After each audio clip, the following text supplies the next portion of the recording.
myths are true because you can never argue with it. You know what I mean?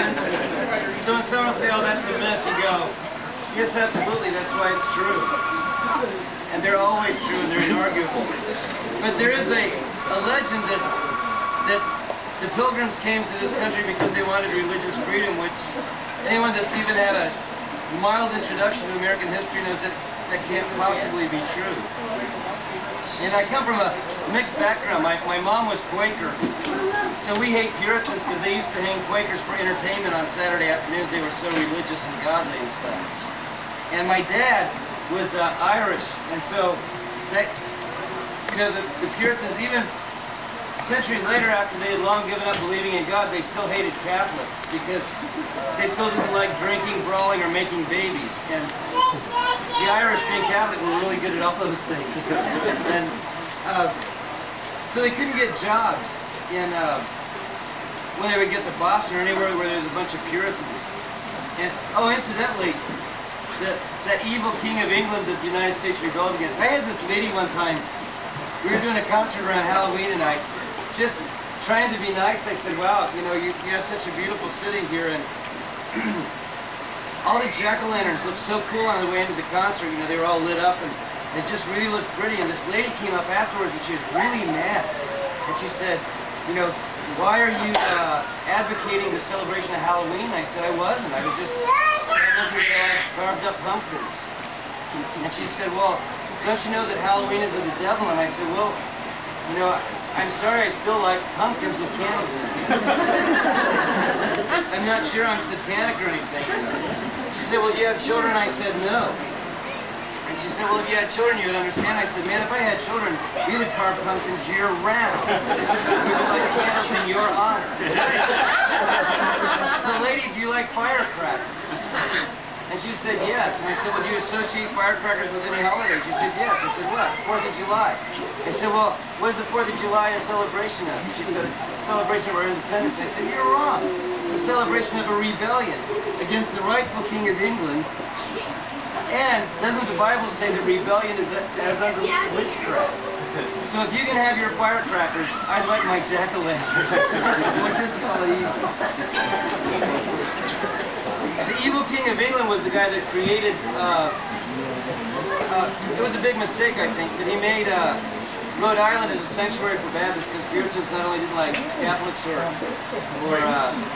Quakers, they also didn't like Baptists, and probably for more reasons.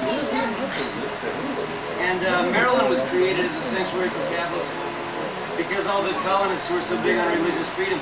Does anybody know the only colony of the original 13 that had religious freedom guaranteed in its constitution? Pennsylvania, the Quaker state. And the rest of you all caught on later. So,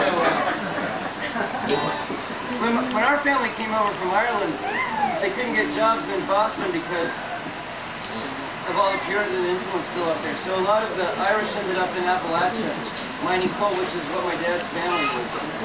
That was my dad's heritage. I used to be real embarrassed about my dad being a hillbilly and stuff. And then one time I was down there for a funeral because, you know, they all have those huge families, so there's always people dying. And in fact, we have such great funerals in our family that I really came to suspect that my aunts were bumping off my uncles just so they could throw a party. And we were driving down the road, and all of a sudden my dad got on the car and he went, oh man, it used to be right here. And my aunt got out and she said, what used to be there? And he said, remember that tree where we used to swing out over the river? And she said, no, the river has changed. When they put the road in, of course the river changed. We started talking about all this wild stuff about how they used to go up on Cabo Black Mountain, and they had just pedal bikes. They didn't have gears on their bikes, and they would take the chains off of them. And then see who could coast the farthest down the mountain without brakes.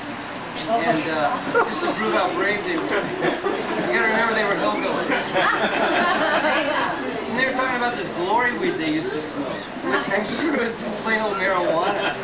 And suddenly thinking about my dad smoking grass and riding a bike down a hill with no chain on it, all of a sudden I realized that for years I had related to my dad only as an authority figure. And that I had never really respected him as a human. And I'd never I'd forgotten that maybe he got drunk the first time once, and that he had fallen in love the first time once. That at different points he had really made commitments to God and really had failed in being able to follow through with it. Suddenly, instead of being this guy that I argued with, which I never argued with him a lot because he didn't take it very well, and I didn't take it very well either, all of a sudden he became a human to me. And I think one of the ways that you honor your father and mother is you study the culture that they grew up with. And you kind of appreciate them for who they really are instead of for how you do them. And that's what this song is.